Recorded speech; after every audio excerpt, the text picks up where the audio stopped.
Next video is again continuing through the faith of Moses in Hebrews chapter 11. And this is what we read in the next verse, Hebrews 11 and verse 25.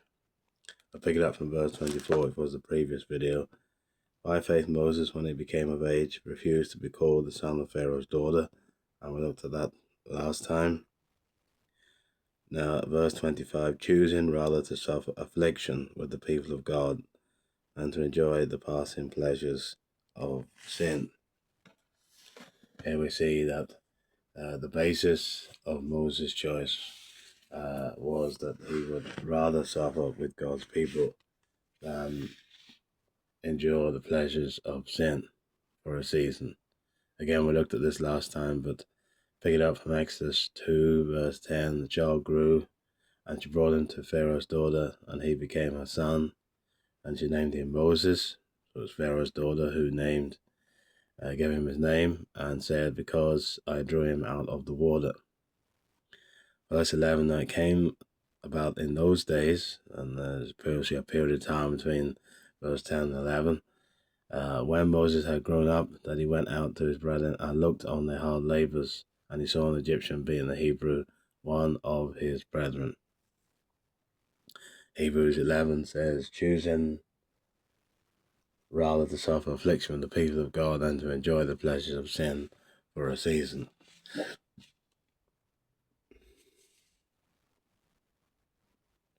The word choosing comes from a Greek term that means to take for oneself a position. In other words, Moses came to another fork in the road and had to take for himself a position before he could go to the right or the left. And here we see that Moses, of course, made that choice to identify with God's people. Moses' successor was Joshua, and he must have learned from Moses' decisiveness.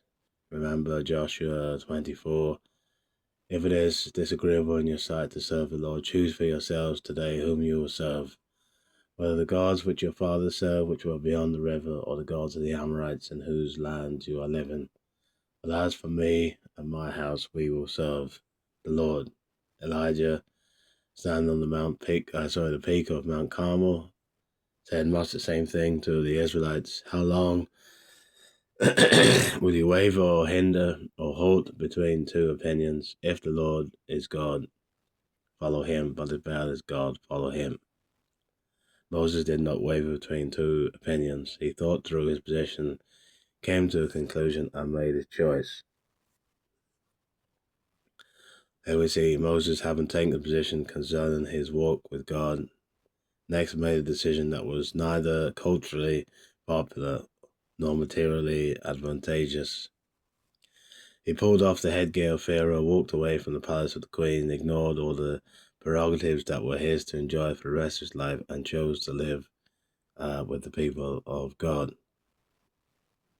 Hebrews 11 says, he chose to suffer affliction with the people of God, that is to identify. You notice here in verse 11, he looked on their labors, hard labors, that is the suffering of his Israelites at the hands of the Egyptians. Then, of course, we know from further on that he took action when he saw the Egyptian being an Hebrew. Unfortunately, that was wrong, but we see here his desire was that he would identify with God's people rather than enjoying the pleasures of sin for a season. The pleasures of sin are always more enjoyable than the walk of righteousness at first, but they don't last, and they don't bring satisfaction, and they don't bring reward in the Christian life. And so here we see that Moses made the right choice, identified himself with God's people, the Israelites, and he refused all the attractions and distractions of Egypt and identified himself with God's people.